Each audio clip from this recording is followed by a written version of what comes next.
আমি ৪৫ বছর বয়সে একজন ২৮ বছর বয়সী হ্যান্ডসাম যুবককে বিয়ে করি।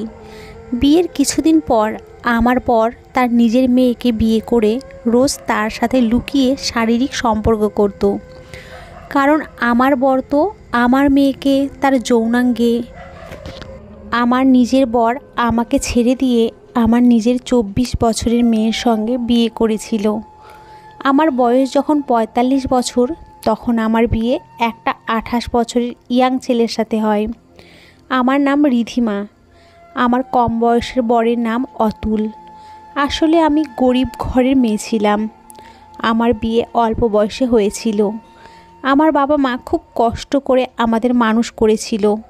আমরা ৪ ভাই বোন ছিলাম। বর্তমানে আমার বাবা মা নেই এবং আমার ভাই বোনেরা সবাই নিজেদের সংসার ও কাজকর্ম নিয়ে ব্যস্ত। ছোটোবেলায় দেখেছিলাম বাবা মা কত কষ্ট করে আমাদের ২ বেলা পেট ভরে খাওয়াতো। কোনো দিন তো এমনও হয়েছে যে আমাদের না খেয়েই দিন কাটাতে হয়েছে। আমরা যে ছোট থেকে কষ্ট দেখেছিলাম, তাই আমরা টাকার মূল্যটা জানতাম। আমার ৪ ভাই বোনেদের মধ্যে আমি খুব ট্যালেন্টেড ছিলাম। আমি পড়াশোনাতে খুব ভালো ছিলাম। আমার বাবা গরিব হলেও আমাদের পড়াশোনায় কোনো দিন কোনো বাধা দেয়নি। আমি নিজে টিউশন পড়িয়ে নিজের পড়াশোনার খরচ বের করে নিতাম এবং আমার পড়াশোনার খরচ বাদ দিয়ে বাকি কিছু টাকা পয়সা বাঁচলে আমার ভাই বোনেদের দিতাম। আমি যেহেতু পড়াশোনায় খুব ভালো ছিলাম, তাই আমার বাবা মা আমাকে নিয়ে খুব গর্ব করত। তারপর ১৮ বছর বয়সে আমার বিয়ে হয়ে যায়। আমার বিয়ে এমন একটা ছেলের সঙ্গে হয় যে কিনা বেশ কয়েক বছর আগে থেকেই আমাকে চিনতো ও জানতো, কিন্তু আমি তার ব্যাপারে কিছুই জানতাম না। আসলে আমি স্কুলে প্রত্যেকটা ক্লাসে ফার্স্ট হতাম, তাই আমার স্কুলে খুব ভালো নাম ছিল। আমি নিজের পড়াশোনা নিয়ে খুব সিরিয়াস ছিলাম, কারণ আমি ছোট থেকে বুঝতে পেরেছিলাম পড়াশোনা না করে বড় মানুষ না হতে পারলে এবং নিজের পায়ে না দাঁড়াতে পারলে আমাদের বাড়ির অভাব কোনো দিনই দূর হবে না। তাই আমি মনোযোগ সহকারে পড়াশোনা করতাম এবং মনের মধ্যে জেদ করেছিলাম যে যেমন করেই হোক আমাকে নিজের পায়ে দাঁড়াতেই হবে এবং নিজের ভাই বোন ও বাবা মাকে সাহায্য করতে হবে। আমাদের স্কুলে আমার থেকে ৩ বছরের সিনিয়র একটা ছেলে ছিল। সে আমার ট্যালেন্ট দেখে আমাকে পছন্দ করেছিল। এই কথাটা আমি বিয়ের পরে জানতে পেরেছিলাম, কিন্তু সে স্কুল লাইফে আমাকে কোনো দিনও কিছুই বলেনি। সে আমার থেকে ৩ বছর আগে স্কুল পাস আউট করেছিল। তারপর আমার স্কুল পাস করার পর সে যখন জানতে পারে আমার বাবা নাকি টাকা পয়সার অভাবের জন্য আমাকে কলেজে ভর্তি করতে পারেনি, তখন সেই ছেলেটা আমার বাড়িতে আমার জন্য বিয়ের প্রস্তাব পাঠায়। তার নাম ছিল শ্যাম। সে অনেক বড়লোক ঘরে ছেলে ছিল। শ্যাম যখন আমার বাড়িতে বিয়ের প্রস্তাব পাঠিয়েছিল, তখন আমার ইচ্ছে ছিল না বিয়ে করার। আমি তো বাবাকে বলেছিলাম কলেজে পড়াশোনার যা খরচ হবে সেগুলো আমি নিজে থেকে বের করে নিতে পারবো, কিন্তু আমি এখন বিয়ে করতে চাই না। বাবা তখন আমাকে বলেছিল শ্যাম নাকি আমাকে অনেক আগে থেকেই পছন্দ করে এবং সে আমাদের স্কুল থেকেই পড়াশোনা করেছে। শ্যাম নাকি বাবাকে বলেছিল সে আমাকে বিয়ে করার পরে পড়াশোনা করার সুযোগ দেবে, সে আমাকে কলেজে ভর্তি করবে। এই কারণে বাবা শ্যামের সঙ্গে আমার বিয়ের জন্য রাজি হয়েছিল, কারণ বাবা জানতো আমি একা হাতে টাকা ইনকাম করে পড়াশোনা করলে আমার উপরে অনেক বেশি চাপ হবে। তাই বাবা আমার কষ্ট হবে এটা ভেবেই শ্যামের সঙ্গে আমার বিয়ের জন্য রাজি হয়েছিল। তারপর শ্যাম ও তার বাবা যখন আমাদের বাড়িতে এসে বিয়ের দিন পাকা করেছিল, সেদিন আমি প্রথম শ্যামের সঙ্গে পার্সোনালি কিছু কথা বলেছিলাম এবং জিজ্ঞেস করেছিলাম সে আমাকে কেন বিয়ে করতে চায়। সে তো অনেক বড় লোক, তাহলে আমার মতো গরিব মেয়েকে কেন বিয়ে করতে চায়। শ্যাম তখন আমাকে বলেছিল বিয়ের পরে সে আমাকে সব সত্যি কথা বলবে। শ্যামের সঙ্গে আমার বিয়ের জন্য বাবা অনেক খুশি ছিল, কারণ শ্যাম বড়লোক ঘরে ছেলে ছিল। শ্যামের বাবা অনেক বড় বিজনেসম্যান ছিল। বাবা তো কোনোদিন ভাবতেও পারেনি যে আমার এত বড়লোক ঘরে বিয়ে হবে। তারপর আমার সঙ্গে শ্যামের বিয়ে হয়। বিয়ের পরে আমি চলে আসি শ্বশুরবাড়িতে। শ্বশুরবাড়িতে এসে আমি অনেক খুশি ছিলাম, কারণ আমি নিজে ভাবতেই পারিনি যে আমার বিয়ে এত বড়লোক ঘরে হবে। আমার বরেরা 2 ভাই ছিল। শ্যাম মানে আমার বর এই বাড়ির ছোট ছেলে ছিল। বিয়ের প্রথম দিন রাতে আমি নিজের বেডরুমে বসেছিলাম। তারপর শ্যাম যখন রুমে আসে তখন আমি খুব এক্সাইটেড ছিলাম সব কিছু জানার জন্য। তারপর শ্যাম যখন আমার কাছে আসে এবং আমার হাত ধরে বলে, আমি তোমাকে অনেক আগে থেকেই পছন্দ করতাম। স্কুলে প্রত্যেক বছর যখন তুমি ক্লাসে ফার্স্ট হওয়ার জন্য স্টেজে গিয়ে ফার্স্ট প্রাইজটা নিতে, তখন থেকেই তুমি আমার মনে জায়গা করে নিয়েছিলে। 90% ছেলেরাই মেয়েদের চেহারা দেখে পছন্দ করে, কিন্তু আমি তোমার ট্যালেন্ট দেখে তোমাকে ভালোবেসেছি। কিন্তু স্কুল লাইফে তোমাকে বলার কোনো দিনও সাহস পাইনি। আর আজ আমি আমার পছন্দের মেয়েকে বিয়ে করেছি। তোমাকে পেয়ে আমি অনেক খুশি। শ্যামের সব কথা শোনার পরে আমি তাকে বলেছিলাম, আমার কপাল যে আমি এত বড় বাড়ির বউ হতে পেরেছি এবং তুমি আমার মতো একটা গরিব ঘরের মেয়েকে পছন্দ করেছো এবং তোমার জন্য আমি আবার পড়াশোনা করার সুযোগ পাবো। শ্যাম আমাকে অনেক ভালোবাসতো, আমিও তাকে পেয়ে অনেক খুশি ছিলাম। তারপর বিয়ের আগে যা কথা হয়েছিল সেই কথা অনুযায়ী সে আমাকে কলেজে ভর্তি করেছিল এবং শ্বশুরবাড়িতে এসে আমি খুব ভালোভাবে নিজের পড়াশোনা কমপ্লিট করতে পেরেছিলাম, কারণ শ্বশুরবাড়িতে আমাকে সেরকমভাবে কোনো কাজ করতে হতো না। আমার শ্বশুর শাশুড়ি খুব ভালো মানুষ ছিলেন। ওনারা এত বড়লোক হওয়া সত্ত্বেও তাদের কোনো অহংকার ছিল না এবং আমাকেও খুব ভালোবাসতেন। শ্যাম তো স্কুল পাস করার পরে আর পড়াশোনা করেনি। সে তার বাবা ও দাদার সঙ্গে অফিস জয়েন করেছিল। এদিকে আমি শ্বশুরবাড়িতে থেকে গ্র্যাজুয়েশন করেছিলাম। আমার গ্র্যাজুয়েশনটা কমপ্লিট হওয়ার পরে আমি প্রেগনেন্ট হই। তারপর আমার একটা কন্যা সন্তান হয়। আমাদের খুব ভালোই দিন কাটছিল। আমার মেয়ের যখন 10 বছর বয়স হয় তখন আমার শ্বশুর মারা যায়। আমার শ্বশুরের মারা যাওয়ার 1 বছর পরেই আমার শাশুড়িও মারা যায়। আমার শ্বশুর শাশুড়ি মারা যাওয়ার পরে আমার ভাসুর যাকে নিয়ে দিল্লি চলে যায়, কারণ আমার শ্বশুরের মেইন অফিস দিল্লিতেই ছিল এবং আমার বর এখানকার অফিসটা সামলায়। আমার ভাসুরের দিল্লি চলে যাওয়ার পরে আমার বর একা হয়ে যায়। সে তখন বলে, রিধিমা তুমি আমার সঙ্গে অফিস জয়েন করো, তাহলে আমরা দুজনে মিলে অফিসটাকে খুব ভালোভাবে সামলাতে পারবো। দাদার দিল্লি চলে যাওয়ার পরে আমার এখানে কাজের অনেক চাপ হচ্ছে। তুমি যদি আমার পাশে থাকো তাহলে আমার খুব হেল্প হবে। বরের কথা শুনে আমি অফিসে যাওয়ার জন্য রেডি হয়ে যাই। তারপর আমি ও বর আমরা একসঙ্গে অফিসে যেতাম। আমাদের খুব সুন্দর দিন কাটছিল। এদিকে আমাদের মেয়েও বড় হয়ে উঠেছিল। সব কিছু ঠিকঠাকই ছিল, কিন্তু সেদিন রাতে আমার জীবন সম্পূর্ণভাবে পাল্টে যায় এবং ভাবতেও পারিনি আমার জীবনে এত বড় ঝড় আসবে, যেই ঝড়ে আমি নিজের সব কিছু হারিয়ে ফেলবো। সেদিন রাতের বেলা শ্যাম অফিস থেকে বাড়ি ফিরছিল। সেদিন আমি নিজের মেয়ে পায়েলের সঙ্গে ছিলাম, কারণ সেদিন পায়েলের শরীর খুব খারাপ ছিল। তাই সে আমার হাত ধরে বলেছিল, মা তুমি আমাকে ছেড়ে যেও না, আজ তুমি আমার কাছেই থাকো। তাই আমি সেদিন অফিসে যাইনি। তারপর সেদিন রাত্রি 10টার সময় আমার মোবাইলে একটা আননোন নাম্বার থেকে ফোন আসে এবং বলে শ্যামের নাকি কার অ্যাক্সিডেন্ট হয়েছে। এই খবরটা পেয়ে আমি তাড়াতাড়ি হসপিটালে যাই। হসপিটালে গিয়ে আমি ডাক্তারকে বলেছিলাম যত টাকা খরচ হবে হোক, কিন্তু শ্যামকে যেমন করেই হোক বাঁচাতে হবে। তখন ডাক্তার আমাকে বলেছিল সে আর এই পৃথিবীতে নেই। তাকে হসপিটালে নিয়ে আসার আগেই নাকি সে মারা গেছে। ওই কথাটা শুনে আমি তো হসপিটালেই অজ্ঞান হয়ে গেছিলাম এবং আমার অবস্থা খুব খারাপ হয়ে গেছিল। আমার বিপি অনেক বেশি হাই হয়ে গেছিল। আমার খারাপ অবস্থা দেখে ডাক্তার আমাকে হসপিটালে অ্যাডমিট করেছিল।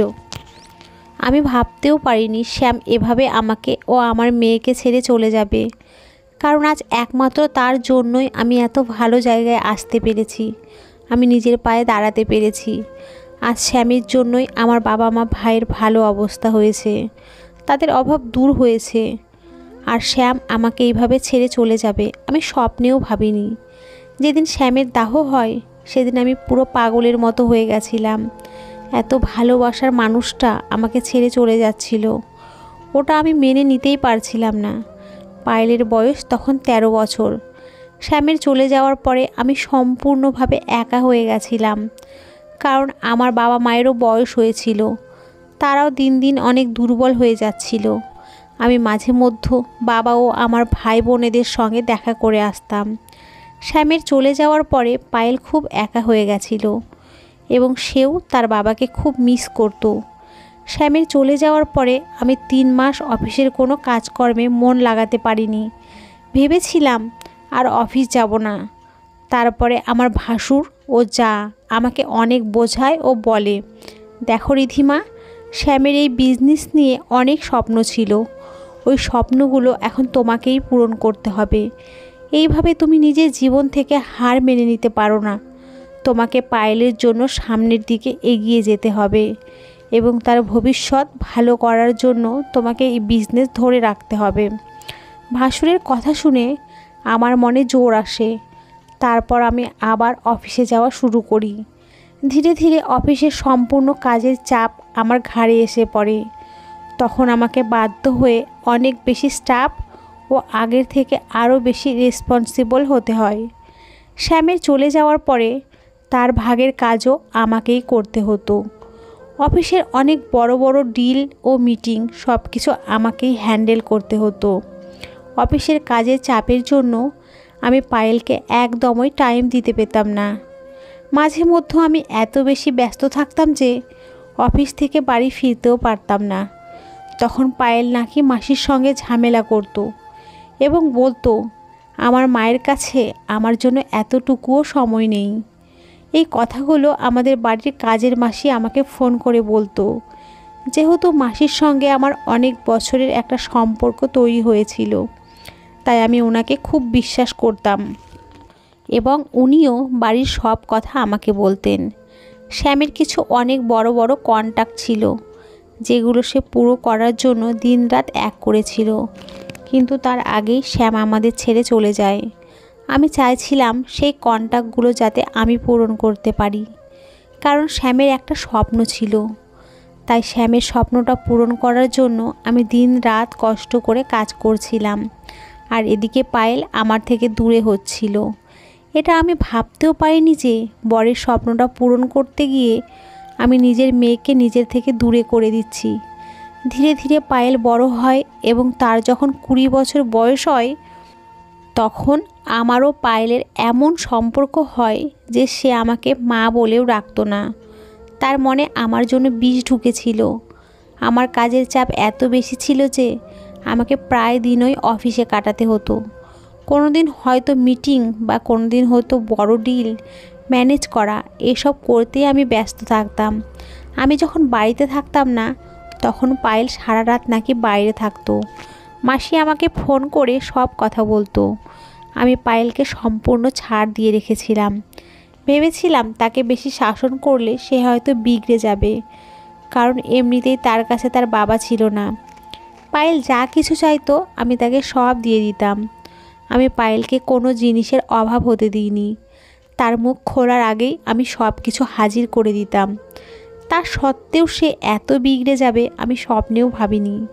ভেবেছিলাম আমি ছোটোবেলায় যে অভাবের দিনগুলো দেখেছি, সেই দিনগুলো যাতে আমার পায়েলকে দেখতে না হয়, তাই আমি তাকে রানীর মতো করে মানুষ করেছিলাম। আমি তাকে টাইম দিতে পারতাম না, কিন্তু তার সমস্ত চাহিদা পূরণ করতাম। সেদিন যখন আমি বাড়িতেই ছিলাম, তখন দেখি রাত 1টার সময় আমাদের বাড়ির বেল বাজছে। আমি তখন নিজেই দরজা খুলতে যাই।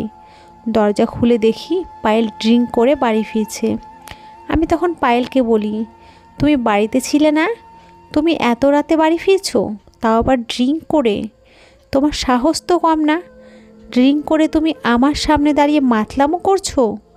পায়েলের অবস্থা দেখে আমার ভীষণ কষ্ট হচ্ছিল, আমার বুক ফেটে যাচ্ছিল। আমি ভাবতেও পারিনি আমার নিজের সন্তান আমার সামনে এই অবস্থায় দাঁড়াবে। সে তো ঠিকভাবে দাঁড়াতেও পারছিল না। সে তখন আমার কথা শুনে বলে, তুমি বলার কে? আমার যা ইচ্ছা আমি তাই করব। তুমি তো এই বাড়ির গেস্ট, তুমি তো মাসে 2 থেকে 3 দিন এই বাড়িতে থাকো, তাহলে আমাকে শাসন করার তুমি কে? গেস্ট আছো আর গেস্টের মতোই থাকো, তোমাকে আমার মা হওয়ার কোনো দরকার নেই। আমাকে একদম শাসন করতে আসবে না, আমার রাস্তা থেকে সরে যাও। পায়েলের মুখ থেকে ওই সব কথা শুনে আর সহ্য করতে না পেরে আমি তার গায়ে হাত তুলতে যাই। তখন মাসি আমাকে ধরে নেয় ও বাধা দেয় পায়েলের গায়ে হাত তুলতে।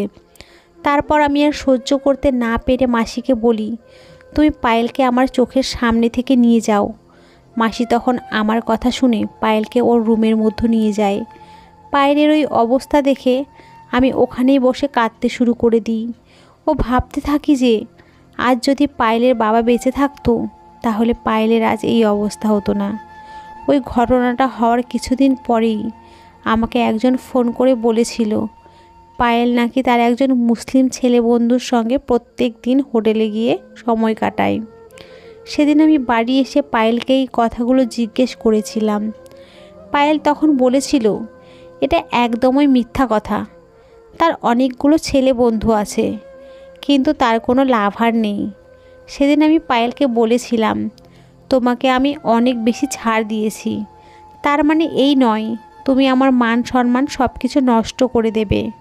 আমি তোমাকে টাকা পয়সা ঘোরাফেরা সব দিকে ছাড় দিয়েছি, আর তুমি সেগুলোর এইভাবে সদ্ব্যবহার করছো। আমার একসময় না খেয়ে দিন কাটিয়েছি, টাকার মূল্যটা আমরা বুঝতে পারি, কিন্তু তুমি সব কিছু হাতের কাছে পেয়ে গেছো, যার জন্য তুমি টাকার মূল্যটা বুঝতে পারো না। আর এই টাকার জন্য তুমি দিন দিন বিগড়ে যাচ্ছ। তুমি তো এটাও ভুলে গেছো যে আমি তোমার মা। পায়েল তখন অনেক জোরে জোরে হেসে বলে, তুমি আমার মা হতেই পারো না। তুমি যদি আমার মা হতে তাহলে দিনরাত টাকা ইনকাম করার জন্য অফিসে পড়ে থাকতে না।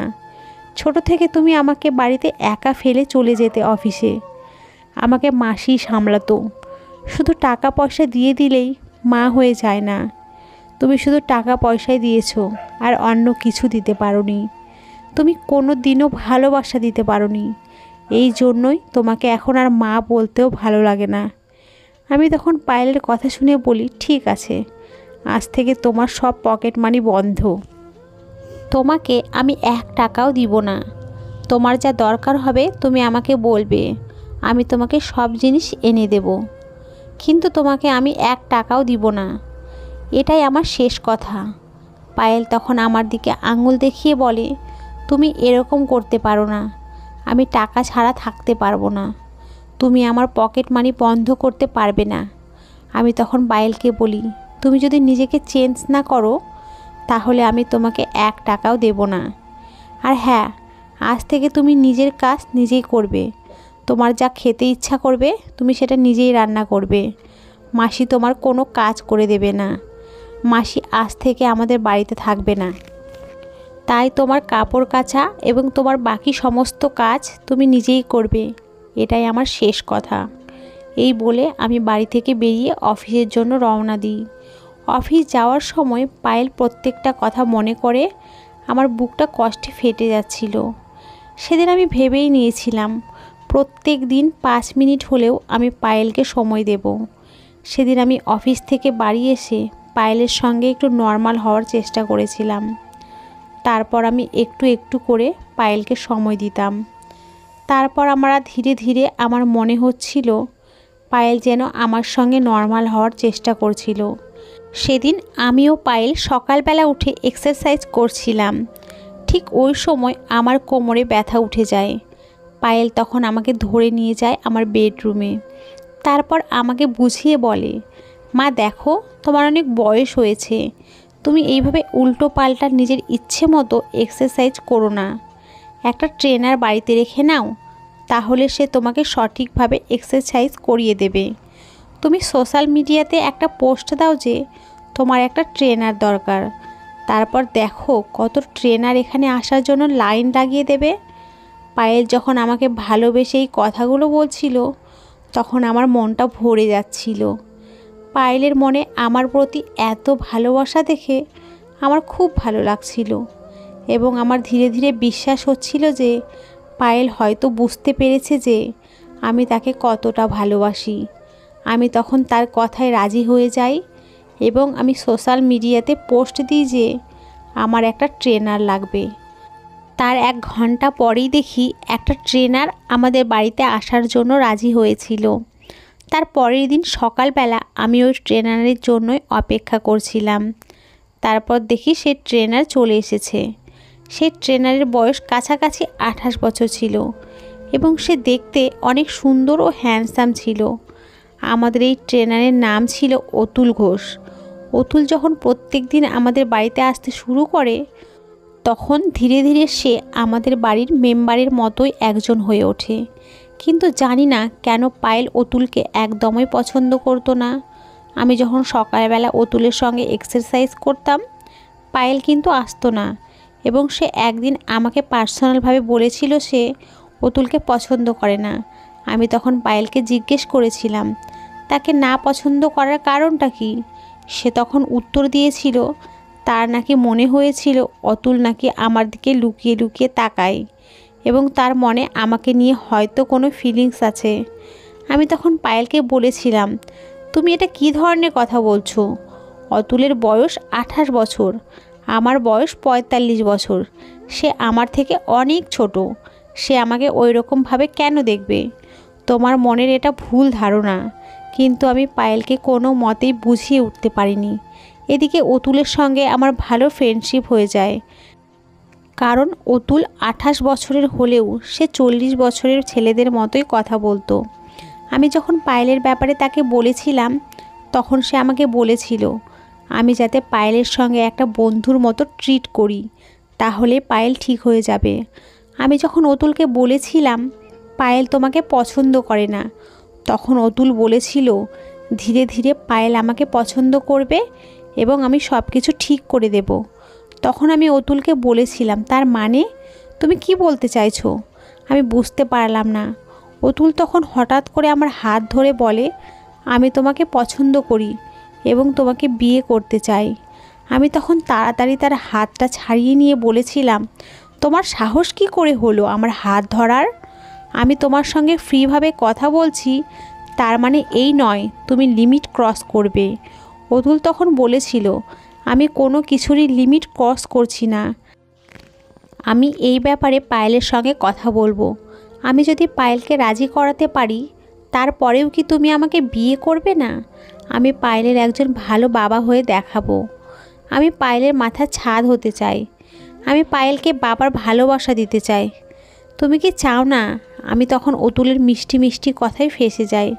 আমি ভাবতেও পারিনি সে আমার পিঠ পিছনে এত বড় চক্র খেলছিল। তখন আমি তাকে একটা কথাই বলি এই ব্যাপারে আমাকে ভাবার জন্য অনেক টাইম লাগবে।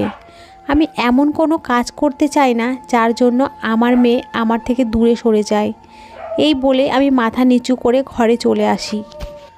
তার পরের দিন অতুল আমাদের বাড়ি আসেনি। আমি তাকে রাগ করে ফোন করেও ডাকিনি। তারপর সন্ধ্যাবেলায় আমি যখন অফিস থেকে বাড়ি ফিরে আসি তখন দেখি পায়েল এবং অতুল লিভিং রুমে বসে অনেক জোরে জোরে দুজনে মিলে হাসছে। আমি তো ওটা দেখে অনেক বেশি আশ্চর্য হয়েছিলাম, কারণ পায়েল তো অতুলের সঙ্গে মজা করা তো দূরের কথা, সে তো অতুলের সঙ্গে কথা বলতেও পছন্দ করতো না। তারপর পায়েল আমার দিকে এগিয়ে এসে আমার গালে একটা চুমু দিয়ে বলে মা আমি আজ অনেক খুশি, কারণ আমি আজ অনেক দিন পরে বাবার মতো কাউকে নিজের পাশে পেয়েছি। আর আমি চাই তুমি অতুল বাবার সঙ্গে বিয়ে করো এবং আমি এই বিয়েটা করিয়ে দিব। আমি তখন পায়েলের কথা শুনে বলি তোমার মাথা ঠিক আছে? তুমি এসব কী কথা বলছো? কারণ আমার মনে এটা বিশ্বাস ছিল যে পায়েল কোনো দিনও আমারও অতুলের বিয়ের জন্য রাজি হবে না। আমি যখন এই বিয়ের জন্য রাজি হইনি তখন পায়েল আমার হাতে পায়ে ধরে আমাকে রাজি করায়। ও বলে মা তুমি আমার খুশির জন্য এটা করতে পারবে না? অতুল বাবার মতো কেউ তোমাকে এত ভালোবাসা দিতে পারবে না। আর তুমি কতদিন একা থাকবে? তুমি কি চিরকাল একা থাকবে?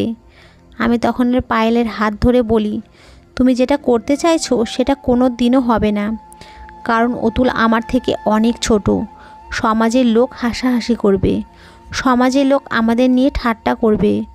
পায়েল তখন বলে সমাজের লোক কি বললো তাতে আমাদের কি যায় আসে? তোমাকে অতুল বাবার সঙ্গে বিয়ে করতেই হবে। বাবা তোমাকে অনেক ভালোবাসে, আর আমি জানি তুমি কোথাও না কোথাও অতুল বাবাকে মনে মনে পছন্দ করো, কিন্তু বলতে পারছো না। পায়েলের কথা শুনে আমি মাথাটাকে নিচু করে নিই। তখন অতুল আমার কাছে এসে বলে, আমি পায়েলকে রাজি করেছি, এবার তো তুমি আমাকে বিয়ে করতে রাজি হয়ে যাও। এমনিতেও আমি জানি তুমি আমাকে মনে মনে পছন্দ করো, কিন্তু বলতে ভয় পাও। পায়েল ও অতুলের কথা শুনে আমি এই বিয়ের জন্য রাজি হয়ে যাই। তখন জানি না কেন আমারও তখন একটু হলেও মনে হয়েছিল আমি হয়তো মনে মনে অতুলকে পছন্দ করে ফেলেছি, যার জন্যই হয়তো আমিও এই বিয়েতে রাজি হয়ে গেছি। তারপর পায়েলের খুশির জন্য আমি 2 দিন পরেই অতুলের সঙ্গে বিয়ে করে নিই। বিয়ের দিন রাতে অতুলের সঙ্গে আমার ফুলশয্যার রাত ছিল। অতুল যখন আমার কাছে আসার চেষ্টা করেছিল, আমি তাকে পরিষ্কারভাবে বলে দিয়েছিলাম আমি শুধু পায়েলের খুশির জন্যই এই বিয়েটা করেছি, তাই আমি তার সাথে কোনো রকম শারীরিক সম্পর্ক করতে পারবো না। তাই অতুল আমাকে আর জোরও করেনি। অতুল যেহেতু গ্রামের ছেলে ছিল, তাই সে এই শহরে ভাড়া বাড়িতে থাকতো। বিয়ের আগে অতুলকে বলেছিলাম তাকে আমাদের বাড়িতেই আমারও পায়েলের সঙ্গে থাকতে হবে। এতে অতুলেরও কোনো আপত্তি ছিল না। এভাবে বেশ ভালোই কাটছিল। আমি তো অতুলকে পছন্দ করতে লেগেছিলাম এবং তাকে অনেক বেশি বিশ্বাস করেছিলাম। অতুল পায়েলকে খুব ভালোবাসতো। সে পায়েলের সঙ্গেই সারা দিন টাইম কাটাতো এবং সে পায়েলকে বাইরে ঘুরতেও নিয়ে যেত। পায়েল তো অতুলের সঙ্গে অনেক খুশি ছিল এবং পায়েলের খুশি দেখে আমি অনেক খুশি ছিলাম। আমার অফিসে চলে যাওয়ার পরে অতুল সারা দিন বাড়িতেই থাকতো। এভাবে প্রায় 1 মাস কেটে যায়। আমরা 3 জন খুব ভালোই ছিলাম এবং খুব ভালোই আমাদের দিনও কাটছিল। সেদিন রাতের বেলা অতুল আমাকে বলে তার 1 লক্ষ টাকার দরকার। আমি তখন অতুলকে জিজ্ঞেস করেছিলাম সে এত টাকা নিয়ে কি করবে। অতুল তখন বলেছিল সে একটা ব্যবসা করতে চায়। আমি তখন অতুলকে বলেছিলাম আমি তো ইনকাম করছি, তারপরে আবার নতুন করে তোমাকে ব্যবসা করার কি দরকার। অতুল তখন বলেছিল তুমি ইনকাম করে সংসার চালাচ্ছ, এজন্যই তো আমার খুব লজ্জা লাগছে। আমার নিজেকে খুব ছোট বলে মনে হচ্ছে। তুমি যদি আমাকে একটু সাহায্য করো তাহলে পরে আমি তোমাকে টাকাটা ফিরিয়ে দিতাম। আমিও নিজে থেকে তোমারও পায়েলের জন্য কিছু করতে চাই। আমি অতুলের কথা শুনে তার হাত ধরে বলি, আরে তুমি নিজেকে ছোট ভাবছো কেন? আমি তোমার সাহায্য করব। আমি তোমাকে 1 লক্ষ টাকা ধার দেব ব্যবসার জন্য, পরে তুমি আমাকে এই টাকাটা দিয়ে দেবে। তারপর আমি সেদিন প্রথম অতুলের সামনে লকারের চাবিটা বের করেছিলাম এবং লকার খুলে তাকে 1 লক্ষ টাকা দিয়েওছিলাম। ওই লকারের মধ্যে আমার 8 লক্ষ টাকা নগদ ছিল এবং সে দাঁড়িয়ে সব কিছু দেখেছিল যে আমি লকারের চাবিটা কোথায় রাখছি। আমি তো অতুলকে বিশ্বাস করেছিলাম, কিন্তু ভাবতেও পারিনি সে এইভাবে আমাকে ঠকাবে এবং আমার সাথে বেইমানি করবে। তারপর সেদিন রাতের বেলা আমিও অতুল নিজের রুমে শুয়ে পড়ি। সকালবেলা যখন আমার ঘুম ভাঙে তখন দেখি অতুল বিছানায় নেই। আমি ভেবেছিলাম সে হয়তো বাথরুমে আছে। রুম থেকে বেরিয়ে আমি যখন পায়েলের রুমে যাই তখন দেখি পায়েলও রুমের মধ্যে নেই। আমি ভেবেছিলাম তারা বাবা ও মেয়ে হয়তো এক্সারসাইজ করছে। তারপর আমি যখন গার্ডেনে যাই তখন দেখি সেখানেও কেউ নেই। তারপর পুরো বাড়ি খোঁজার পরে আমি যখন তাদের দুজনকে দেখতে পাইনি তখন আমি পায়েলকে ফোন করেছিলাম। পায়েলকে ফোন করে যখন আমি জিজ্ঞেস করেছিলাম সেও তার বাবা কোথায় আছে, তখন পায়েল অনেক জোরে হেসে বলে আমি অতুলকে বিয়ে করে নিয়েছি, আমি বাবাকে বর বানিয়েছি। পায়েলের কথা শুনে আমি তখন বলি তুই এসব কী কথা বলছিস? ইয়ার্কির একটা লিমিট থাকে। পায়েল তখন বলে আমি কোনো ইয়ার্কি করছি না, আমি অতুলকে বিয়ে করেছি এবং আমরা ওই বাড়ি ছেড়ে চলে এসেছি। তুমি এখন ওই বাড়িতে একাই থাকো। আমি তখন পায়েলকে বলি তুই আমার সঙ্গে ইয়ার্কি করছিস তো? দেখ পায়েল, আমার সঙ্গে এইসব ইয়ার্কি করিস না। আমি এই ধরনের ঠাট্টা একদম পছন্দ করি না। তুই কোথায় আছিস মা? বাড়ি ফিরে আয়। পায়েল তখন রেগে বলে বললাম তো আমি ওই বাড়ি আর ফিরে যাব না। আমি অতুলের সঙ্গে বিয়ে করে নিয়েছি এবং আমাকে খোঁজা করার একদম চেষ্টা করবে না। আমি যেখানে আছি খুব ভালো আছি, আর তুমিও নিজের মতো খুব ভালো থাকো। এই বলে পায়েল নিজের ফোন কেটে দেয়। তারপরে আমি তাকে ফোন করার অনেক চেষ্টা করেছিলাম, কিন্তু তার ফোন সুইচ অফ এসেছিল। আমি যখন অতুলকে ফোন করেছিলাম তারও ফোন সুইচ অফ এসেছিল। তারপর আমি তাদের খোঁজ করার অনেক চেষ্টা করেছিলাম, কিন্তু আমি তাদের খুঁজে পাইনি। ওই ঘটনাটা ঘটে আজ 7 দিন হয়ে গেছে, কিন্তু তাদের খোঁজ পাওয়া যায়নি। পায়েলের চলে যাওয়ার পরে আমি একটা জ্যান্ত লাশ হয়ে গেছিলাম। যেদিন পায়েল ও অতুল আমার বাড়ি ছেড়ে চলে যায়, সেদিন আমি আমার লকারটা খুলে দেখেছিলাম। সেখান থেকে টাকা ও গয়না চুরি হয়েছিল। ওই লকারের চাবি আমি কোথায় রাখতাম সেটা একমাত্র অতুলই জানতো। তাই সেদিন আমি বুঝতে পেরেছিলাম অতুল আমার লকার থেকে টাকা ও গয়না চুরি করেছিল। আমি অফিস যাওয়া বন্ধ করে দিয়েছিলাম। বুঝতে পারছিলাম না পায়েল কেন এরকম করেছিল। ভেবেছিলাম থানায় গিয়ে পায়েলের নামে মিসিং রিপোর্ট করব, কিন্তু আবার ভাবলাম সে যদি আমার কাছে নিজে থেকেই ফিরে আসে। এভাবে আমি প্রত্যেক দিন দরজার সামনে বসে তার জন্য অপেক্ষা করতাম আর ভাবতাম আজ হয়তো পায়েল বাড়ি ফিরে আসবে। কিন্তু এইভাবে প্রায় 1 মাস হয়ে গেছিল, পায়েল আসেনি। কিন্তু তাও আমি ওই দরজার সামনে বসে পায়েলের জন্য অপেক্ষা করতাম। তারপর একদিন দেখি আমার গার্ডেনের দরজা খুলে কেউ একজন বাড়ির দিকে আসছে। তারপর কাছে আসতেই দেখি পায়েল। কিন্তু পায়েলের একই অবস্থা, তার চুলগুলো এলোমেলো হয়ে আছে, জামা কাপড় ছিঁড়ে গেছে। পায়েলকে দেখে আমি তাকে জড়িয়ে ধরি। পায়েলও আমাকে জড়িয়ে ধরে এবং কাঁদতে শুরু করে। আমি তখন বাড়ির ভিতরে নিয়ে গিয়ে তাকে বুকের মধ্যে জড়িয়ে ধরি এবং অনেক কাঁদি ও বলি, তুই আমাকে ছেড়ে কোথায় চলে গেছিলিস মা? আমি যে তোকে ছাড়া থাকতে পারবো না। তারপর আমি পায়েলকে পরিষ্কার পরিচ্ছন্ন করে তাকে আমি নিজের হাতে খাবার খাইয়ে দিই। খাবার খাওয়ার পরে সে আমাকে জড়িয়ে ধরে এবং বলে, মা আমাকে ক্ষমা করে দাও। আমি তোমাকে অনেক ভুল বুঝেছিলাম এবং তোমার সঙ্গে অনেক খারাপ ব্যবহার করেছিলাম, যার জন্য ভগবান আমার সঙ্গে এরকম করেছেন। তারপর পায়েল আমাকে সব সত্যি কথা বলে দেয়। আসলে পায়েল অতুলকে ভালোবাসতো। আমি যখন পায়েলের পকেট মানি এবং বাইরে যাওয়া বন্ধ করে দিয়েছিলাম, তখন পায়েল চালাকি করে অতুলকে আমার বাড়িতে ডেকেছিল ট্রেনার হিসাবে।